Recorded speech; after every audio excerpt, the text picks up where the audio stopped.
Step right up, step right up. Experience the wonders, the marvels. You'll be astounded. Step right up to the Carnival of Basic Needs. Excuse me, what did you say? Step right up to the Carnival of Basic Needs. Carnival of Basic Needs? I just wanted to get a corn dog. Food is a basic need. Congratulations, you are in the right place at the Carnival of Basic Needs. Okay, how do I get my corn dog? Well, you've already identified food as a basic need. Time for round 2. Step right into the tent. Okay, I'm in the tent. What do you see? A tent. Correct again! Shelter and housing, another basic need. Moving on. Wait, this isn't very good shelter or housing. I don't think it meets a basic need. It has everything to meet the minimum standard for basic needs. Take a look around. What do you see? A lot of mustard stains. Well, corn dogs are a basic need. These mustard stains are moldy and it's not sanitary. Look, they have attracted a whole mischief of mice. A mischief of mice? Yeah, that's the collective noun for a group of mice. Cool. But that is beside the point. This tent is not safe for people to live in. But it's a tent. Basic need met. Nope. Look at the poles used to hold this tent up. Well, they aren't even made of wood. What are these poles? That is 100% pure candy cane from the Holiday Village clearance sale. Okay, that is not structurally sound. But it sure is whimsical. That counts for something. Nope. As soon as it rains, this structure is gonna fall down. And on the people who would be living here. You couldn't pay me to live here. So I couldn't pay you to live here. But guess how much someone does pay to live here? Negative $1 million. Wrong answer. What? How is that possible? No one can live here. What are you charging rent? 1/2 to 1/3 of the residents' income. That's preposterous. You can't charge someone to live here. This doesn't cover any basic needs. Who lives here? They need better housing. It's me. I live here. Please, help me. Only if you show me to the corn dogs. About the corn dogs. They are pretty light on the corn and really heavy on the dog part. Hi, this is Tane Danger from Danger Boat Productions and the Theater of Public Policy. This is a new podcast that we're doing all about housing. And you might be wondering, why do a podcast about housing? And there's a variety of reasons, and we're going to dive into it some today. But one of the key things is that Theater of Public Policy for years has been doing shows all over the state of Minnesota and honestly all over the country. Almost no matter where we are or what issue we're talking about, somehow housing comes up in those conversations. And so we could literally be doing a show about agricultural policy or unemployment levels or about roads and bridges. And somehow every single one of those shows always ties back to housing somehow. So thought, we should probably actually just investigate this a little bit more. And as you might imagine, we started diving into this and discovered very quickly that it's a humongous subject. We wanted to try and get started by asking somebody who's a lot smarter about this and thinks about this in a big 360-degree way. What are we doing here? And what good could we make out of doing a podcast about housing? So we are very excited to have with us Professor Ryan Allen. He is an associate professor of community and economic development in the urban affairs and regional planning Department of the University of Minnesota Humphrey School of Public Affairs, of which I am an alum. Thank you so much for being here, Professor Allen. Hey, my pleasure. Thanks for having me, Tane.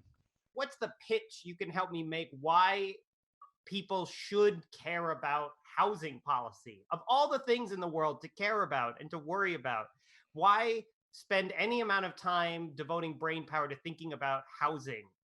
Housing is foundational. You can't think about other aspects of life and aspirations for where people want to be without first coming back to basics and getting housing right.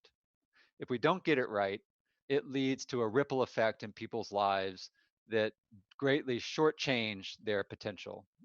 It leads to bad outcomes or worse outcomes in schools for kids.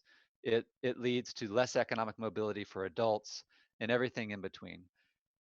So if you care about health policy, if you care about employment issues, if you care about issues related to racial segregation, you've got to get housing policy right first, because in some ways it's the root for making improvements in all of the areas that I've just mentioned. At the end of the day, housing is a platform upon which you build a lot of your social, professional, and economic lives. And so one of the reasons that you've, I think, correctly phrased it is so encompassing and complex, is because it touches on so many facets of our lives. So when you're teaching housing policy, where do you start? Where would you begin if this were sort of like a course curriculum? Well, so kind of a housing 101 is starting to think about housing just as I phrased it, as a platform, right? Very simply, there are different ways you can structure housing. You can own it, or you can use it as a renter. If you're using it as a renter, who actually owns it? Is it the government? Is it a private interest, or is it something in between? And then very quickly from there, you can start to think about what I think are in some ways some of the more important and interesting issues. So what I mean by that is location. Housing is a bundle of amenities. It's a square footage. It's a certain quality. It's got design aspects to it, but it's also situated in place. And so, are you near or far from schools? Do you have a public park nearby? What kind of transit access do you have? All of those things are aspects of housing that researchers focus on intensely. And so, in a housing policy class, you got to touch on all of them. So one just basic question again, I can imagine us diving into is, why isn't there just enough housing for everybody? If that's the most basic thing, is that everybody needs shelter, why haven't we cracked that nut to start with? Yeah, I think that's a fantastic question that is on many people's minds right now, actually. And so let me take us back a step. We have no fundamental right to housing in the United States. It's not written into the Constitution. Although, if you go back far enough, in his second term, Franklin Delano Roosevelt, in his second inauguration speech, called out housing as a point of a new Bill of Rights that he wanted to work on. And the idea here, in addition to healthcare and a lot of other things that he enumerated, was that housing was absolutely foundational, right? That if you didn't have housing, it became difficult to think about investing in your education and acquiring enough nutrition and all the other things that we know are important for living not only a kind of a fulfilling life, but having positive economic mobility and a variety of other things that people strive for. That, of course, did not come to fruition. The federal government started into an initial foray into public housing. It very early on targeted middle income people, in part to build a political constituency for that program, and thinking that it would build out public housing to be more of a European style model where we would have, more than half of Americans eventually living in some kind of government subsidized housing, like you might find in a European country. What happened next was the Great Depression ended, and the private real estate interests decided that was not a good idea to have to compete with the federal government for tenants, and the federal government did a strong pivot and maintain private market dynamics as the major way that housing is supplied in the United States. So with that as kind of the foundation for the story, what we've had more recently is a slowing growth in the amount of housing that's built. And so we have some supply and demand dynamics going on there because we have a continually growing population and new households forming. And so more and more demand for housing, slower supply of housing coming online. And on top of all of that, we have a relatively stagnant income situation, particularly in the lower half of the income distribution. When you put all those things together, what you get is a housing crisis. What you get is not necessarily lack of shelter, but what you get more readily is people paying upwards of a third to half of their incomes for housing. And that creates a lot of uncertainty in people's lives. So if your rent is coming due and you know it's going to be, let's say, as much as half of your household income, what does that leave left over for things like healthcare and food and investing in enrichment activities for your kids? And so it's not lack of housing. There's lots of housing out there. It's the affordability issue that's most at the fore right now. Clearly, what people value in housing goes beyond the shelter piece very, very quickly. Like it matters where it is, it matters what it allows you to do. And I'm curious how, from a housing policy perspective, you think about those things, because it feels to me, as somebody that isn't an expert in this, like there's a tension there where you might try and solve one problem of getting lots more housing to lower the price for people and deal with homelessness, but then adding all that extra housing creates a whole bunch of problems potentially on the other side, where is that housing? Is it in the right places? Are you adding a bunch of housing where people don't want it? Is that sort of some of the central tension in just housing policy generally? Yeah, I think you've named some important tensions, and there are of course others. But just to dive a little deeper into some of the ones that you've teed up there. First of all, in a market-driven housing market, as we have predominantly in the United States, the government regulations can shape and direct where housing is built, but rarely is the government in the business of creating the housing itself, right? So we can create land use policies about where we believe housing would be best situated. We can map that housing onto existing transit infrastructure, for example. But when push comes to shove, if the market doesn't move, the housing doesn't get built. Similarly, we can create density ordinances, as has been recently done in the city of Minneapolis, that allows more dense housing to be constructed across the city. And we can particularly focus greater residential density on certain parts of the city. Again, unless the market acts, nothing happens. In other words, government creates the parameters for the market to work. That's the situation we have right now. So with that in mind, a lot of those kind of rules around density can make housing cheaper to build or less cheap to build, right? Think about more exclusionary kinds of land use or in density requirements and in far off suburbs as in comparison to central cities.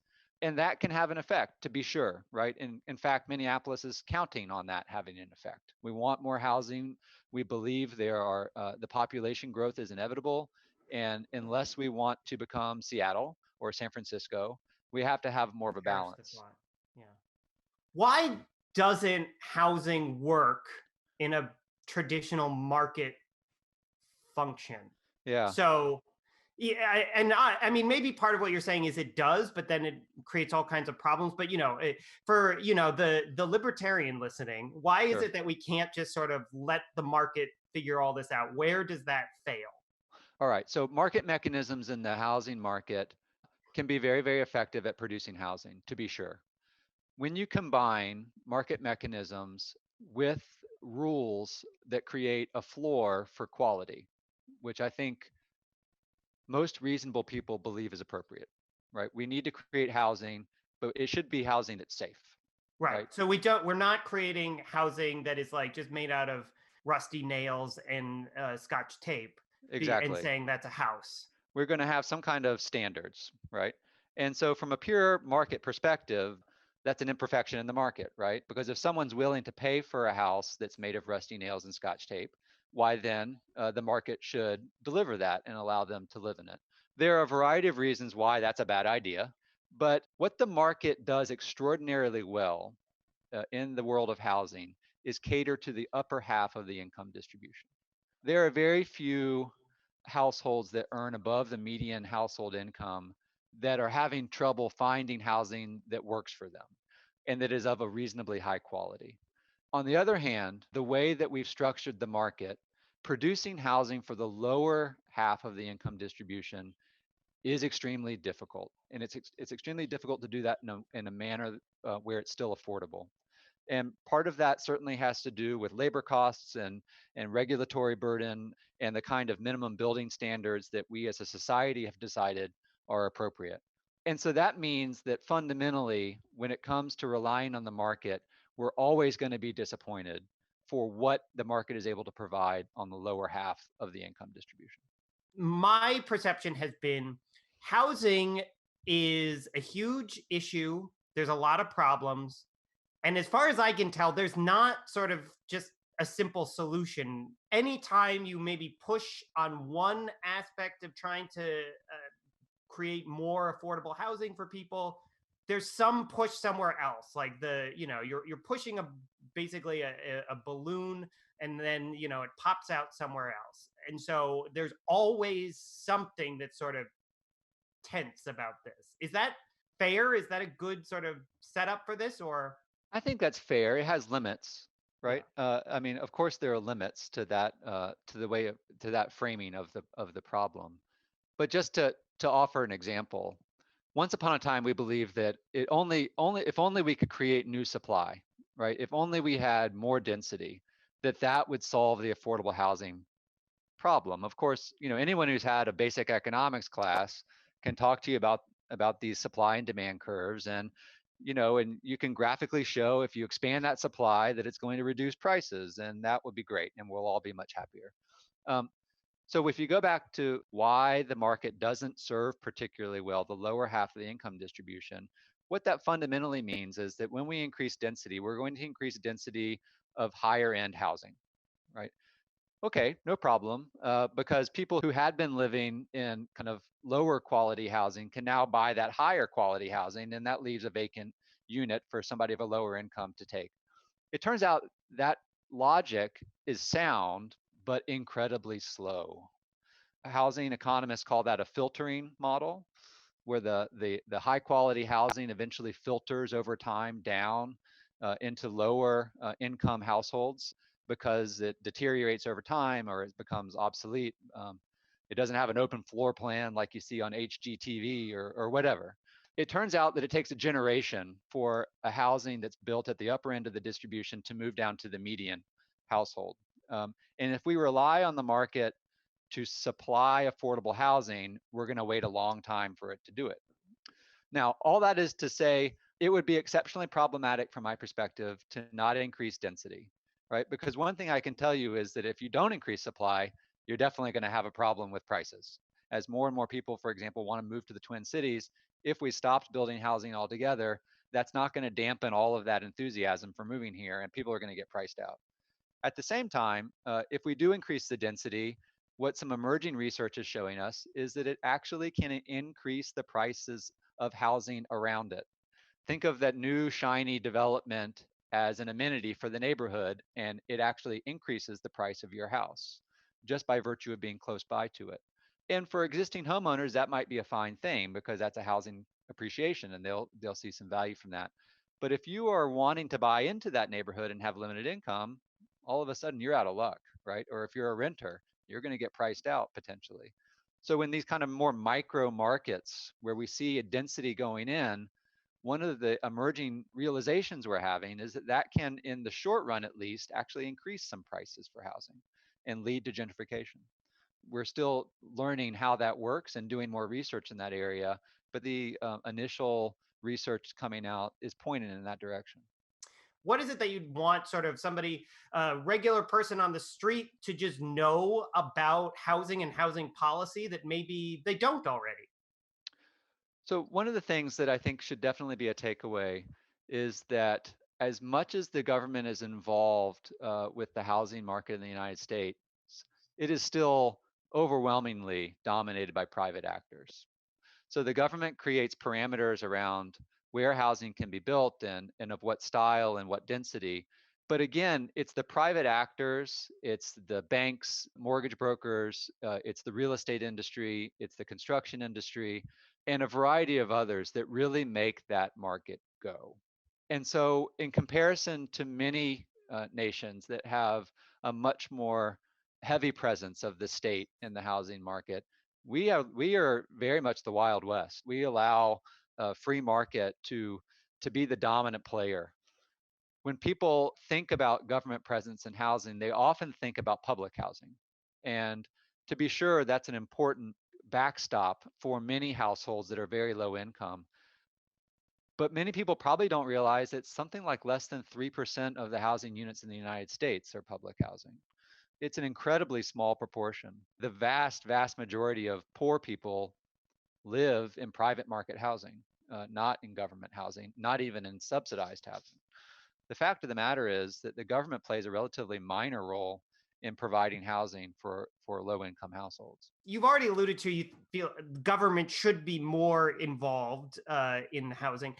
So what would you want to see, or what would you do, whether that's actually things you would immediately do or ways that you would change what your powers are as government to do things? So early on in American history, during the Depression, we created public housing that worked. Um, it was high quality. It was relatively low density. It was kind of like townhouse style developments. So much more dense than your typical American suburb, but not the super block kind of monstrosities that public housing came to be associated with in the 50s and 60s. The quality was there. The affordability was nearly there. And we had this great start. And then we stopped for a variety of reasons. So much so that now, of the households that qualify for federally subsidized housing, only 1 in 4 actually get it. That's an astounding statistic. If the government took that seriously and built housing that was of high quality and well managed, we could free up the incomes for a lot of our households in America to do much more productive things with. They could be investing in their kids. They could be buying healthcare and making sure that they have enough medicine and food in the house. Serving 1 out of 4 that qualify for this is I think by any standards a failure. It's not what we do with SNAP food benefits. It's not what we do with healthcare benefits. Those are ones that if you qualify for it, you get it. And I believe the same should be true for housing. Let's talk a little bit about current events, because we're recording this via Zoom, because we're all in quarantine these days around COVID-19, which is obviously a health crisis and almost certainly an economic crisis as well. Having already lived through one housing crash in my life, I'm not excited about it happening again, but is it going to happen again? I think the smart money is on the yes to that question. If I could gaze into a crystal ball, I see it working something like this. We're now seeing massive jobless claims that are sprouting up on a weekly basis. The most recent jobless claims were over 6.5 million, far eclipsing anything we've seen historically in the United States. And I think for the foreseeable future, that's going to continue. As those people lose jobs, they therefore lose income and therefore the ability to pay for their housing. What we know is that certainly for lower income households, but even middle income households do not have substantial savings for emergencies. There's just simply not going to be enough of a backstop in many people's personal finances to be able to float them for very long. That means missed rental payments and missed mortgage payments. The government has now put in place various moratoria on evictions and foreclosures. Those will protect some, but not all.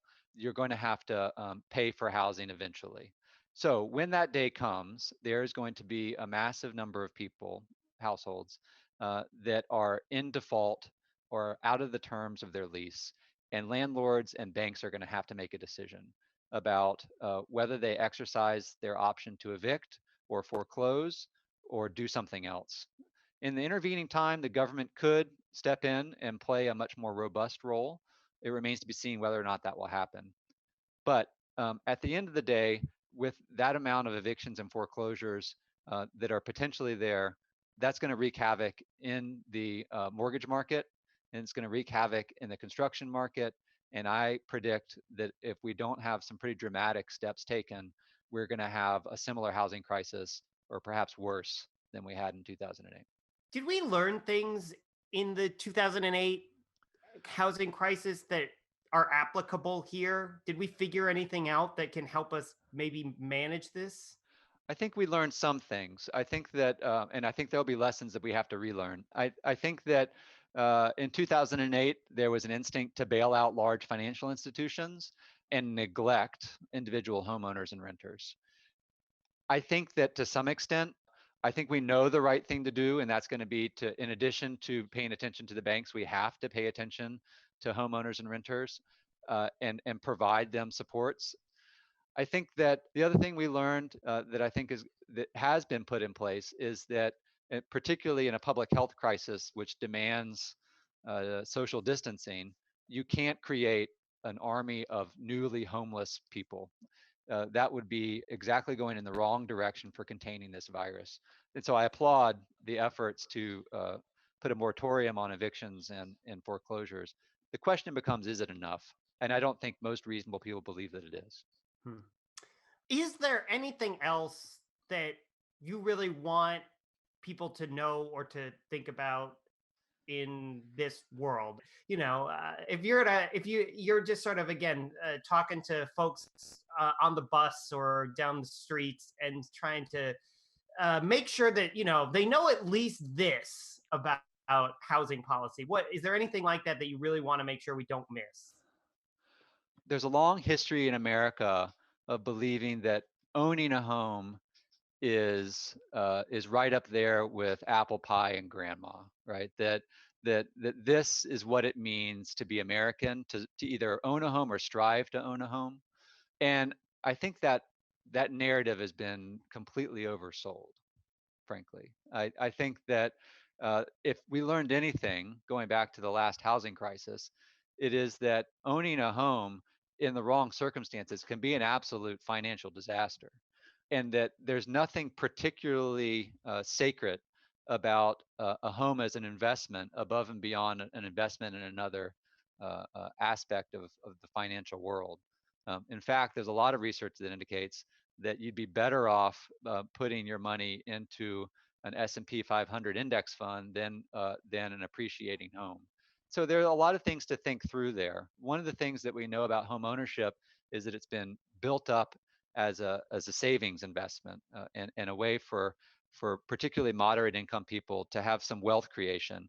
And there's certainly some truth to that, but it can, again, be oversold. At the same time, we also have this problem in America about mobility. We have this problem that job creation occurs in one area and it's not always aligned well with where people live. And one of the things we know is that home ownership can get in the way of mobility. It's just a lot more costly and difficult to move if you own your home than if you rent. There's a real strong place for the rental market in America.